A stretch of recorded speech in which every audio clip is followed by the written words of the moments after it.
അതിനാണ് ആ കമ്പയൊക്കെ ഇച്ചിരി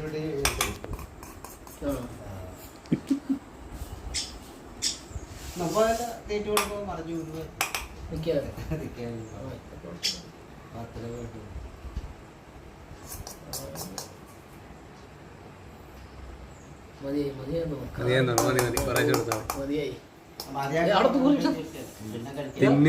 തിന്നാതെ ഊറുക ഇത്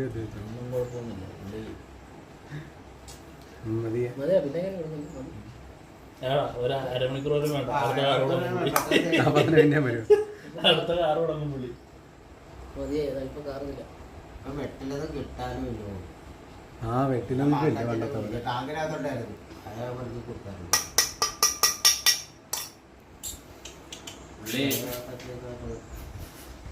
മറ്റേ